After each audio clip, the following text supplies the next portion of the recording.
বিএনপিরা হলো আসল গোলমালের মূল। এই জামাতে ইসলাম কোনোদিন এই দেশে রাজনীতি করতে পারত না, মাথাচাড়া দিয়ে উঠতে পারত না। জামাতে ইসলাম মানে জমের হাতে ইসলাম, জামাতে ইসলাম। জামাতে ইসলাম কোনো ইসলামের অনুসারী নয়। ইসলামের শত্রু যদি কোনো রাজনৈতিক দল থাকে বাংলার মাটিতে, সেটা হলো জামাতে ইসলাম। জমের হাতে ইসলাম, জামাতে ইসলাম। কত বড় স্পর্ধা!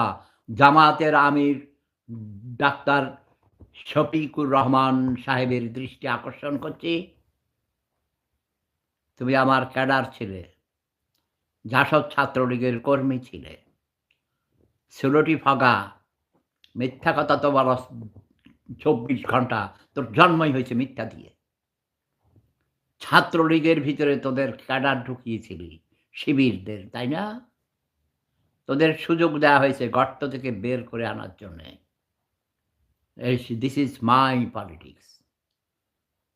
তোদেরকে গর্ত থেকে বিষাক্ত সাপ, গর্ত থেকে বের করে আনার জন্যে একটু তোদের সুযোগ দিয়েছি। ডাকসু, রাকসু, সাকসু,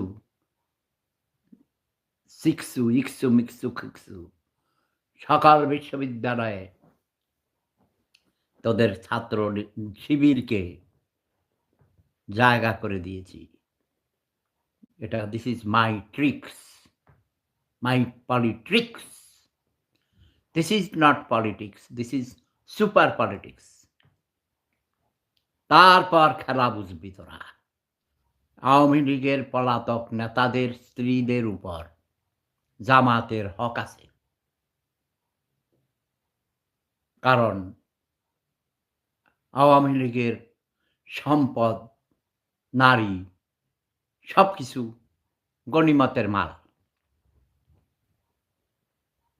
যেটা আমাদের নবী হযরত মুহাম্মদ মুস্তাফা আহমদ মুস্তাফা সাল্লাল্লাহু আলাইহি সাল্লামের সময়েও গনিমতের মালের প্রচলন ছিল। এটা সকল ধর্মে, সকল যুগে, সর্বদেশেই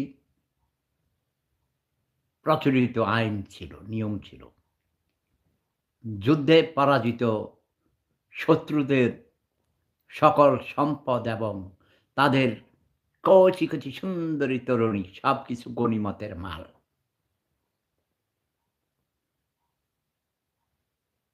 ওকে?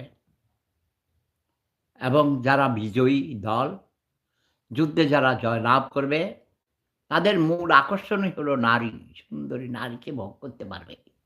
শত্রুদের স্ত্রী, কন্যা সবকিছু তারা ভোগ করবে, ভাগাভাগি করে নিয়ে যাবে। যার জোর বেশি, সে পাবে বেশি সুন্দরী। আর গনিমতের মালের ৪ ভাগের ১ ভাগ পেতেন আমাদের নবী হযরত মুহাম্মদ মুস্তাফা আহমদ মুস্তাফা সাল্লাল্লাহু আলাইহি ওয়াসাল্লাম। যার সুপারিশ ছাড়া কেউ বেহেশতে যেতে পারবে না। শাফায়াত, আমার নামের সাথে মিল আছে। শাফায়াত ছাড়া মানে প্রশংসা ছাড়া, আল্লাহর প্রশংসা এবং সুপারিশ ছাড়া কেউ স্বর্গে যেতে পারবে না। এখন আমি চাই বিবেকবান মানুষগুলো জেগে উঠো।